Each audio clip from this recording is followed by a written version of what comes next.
11 years ago, I put together the perfect plan to break into a private concert. And this is that story. So this all starts the summer of my junior year of college. I had a job bartending. It was a regular gig at a local bar on Main Street, but every so often I would take catering gigs for a little extra cash. So that summer, this catering company got this contract to cater these 5 private concerts for this ritzy private school out east. The concerts were Tom Petty, Prince, Dave Matthews Band, I forget the 4th one, but the 5th one was Billy Joel. To give you some context here, Long Island has been referred to as the Joel bubble. Now, obviously he has fans everywhere, but I was in the epicenter, and he's just as big as it gets. I'm just trying to get you as excited as I was. Now, because my main gig was at the bar, I couldn't just abandon all of my shifts, so I decided to choose 2 of the concerts, and I got Dave Matthews Band and, of course, Billy Joel. Now, granted, I would be working during this shift, but it was a free way to get in, and I had already decided I would be working as little as possible. Now, the concerts were supposed to be on the sports field, which is pretty intimate considering the level of the people that were performing. Fast forward to 2 weeks before the gig, I get a phone call. The catering company had lost the contract. I'm like, no! Now look, they were a good catering group, but I just don't think that they were able to match the ritz and glamour that the school was going for. Needless to say, I was heartbroken. Not only was I not going to get to see Billy Joel, but now I was out 2 shifts at work. Days later, I decided, I'm still going to this concert. I will devise a plan to go and see Billy Joel. Anyone that knows me, it was pretty easy to say that they weren't surprised that I would be attempting to do this. This is just what Rob does. Now, the tickets to this concert were like $1,500 a piece. I don't know, probably to line their goalposts with gold leaf or something. Did I mention the high school had a helipad? Clearly buying a ticket was out, so I decided to Google some of the other premier catering companies in the area. Now, there were like 3 or 4 companies that the job could have got to, and if I could find out which one actually got the contract, I figured I could get my way in. Now, I struck out on the first call. They hadn't heard of the gig, so I knew it wasn't them. Now, the second call, I asked to speak to my dad in the kitchen. They transferred me to the kitchen, and I'm talking in circles so that they don't really know that I really don't know anybody at this company. After the pass of a phone, I get like one of the sous chefs on the phone, and I'm pretend being frustrated, like I'm being transferred all around, I can't get an answer. I just need to know, what is the catering outfit for the private school concerts? I held my breath and waited. Yeah, it's khakis and a white button down. Brilliant. Oh, and don't forget that all the employees are to report to the local airports, and you'll be shuttled into the event. Double brilliant. Okay, so once I'm in, then what? I'll still be dressed like a caterer. I would wear my white shirt and my khakis and bring a spare pair of jeans hidden inside of an empty sparkling water box. Caterers are always hurrying somewhere carrying a bunch of random shit. So I'd look like a caterer running around getting ready for the event. But in reality, I'd have a change of clothes.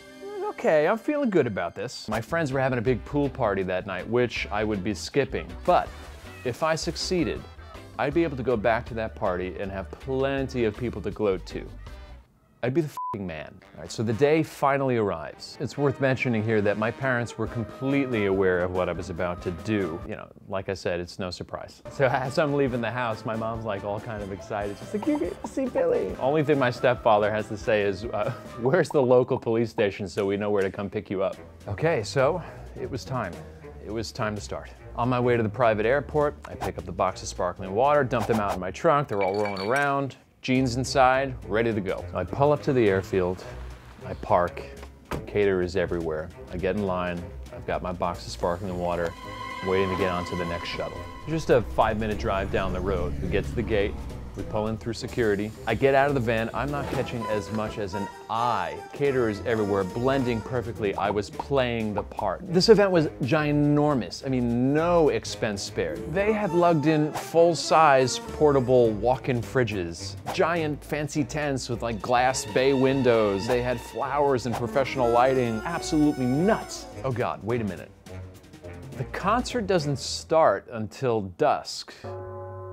I have 3 hours to kill. I needed to be fitting in with the caterers, chefs, party planners running around, and concert goers all had bracelets. Now this was only going to work if I remained a caterer until dark. And then I would change and head out to the stage. No one would be able to see if I had a wristband on or not. It was gonna be dark. So I sat on a folding chair for quite some time and moved my positions here or there. I just looked like a caterer that was on a break. It felt like ages.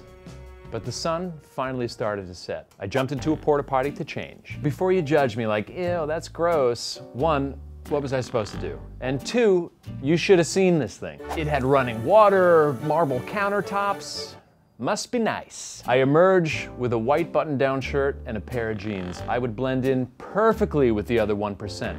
But I was about like 10 to 15 years younger than every other person there. Now, as soon as I walk out onto the field, I was immediately offered food and drink. I'm like, what? I made my way to the stage with a beer in my left hand and a kick-ass steak sandwich in my right. This is going to be awesome. Now my pulse was racing, the sun is set, the stage lights come up. I was here, I was in the perfect spot.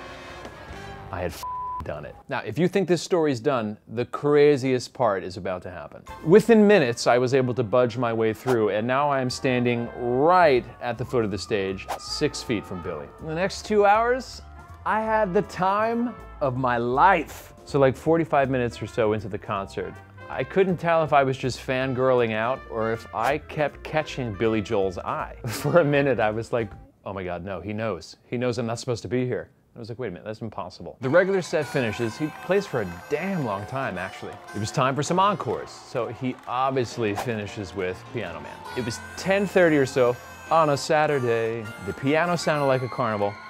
I smelled like a beer. I was fully immersed. The song ends, the crowd goes nuts. And people are screaming more and more and more. I'm like, you just play for 3 hours, you greedy bastards. Let the man go home. So Billy unholsters his harmonica. He stands up. He comes to the edge of the stage. He's like a foot in front of me. I'm just staring up at him. Takes the harmonica. He cocks his arm back like he's gonna go throw it into the crowd. But instead, he bends down and hands it to me. This mission was accomplished. Now, I know some of you are watching this and saying, cool, but this is clearly fake. And to that I say, I promise it's not fake. See for yourself.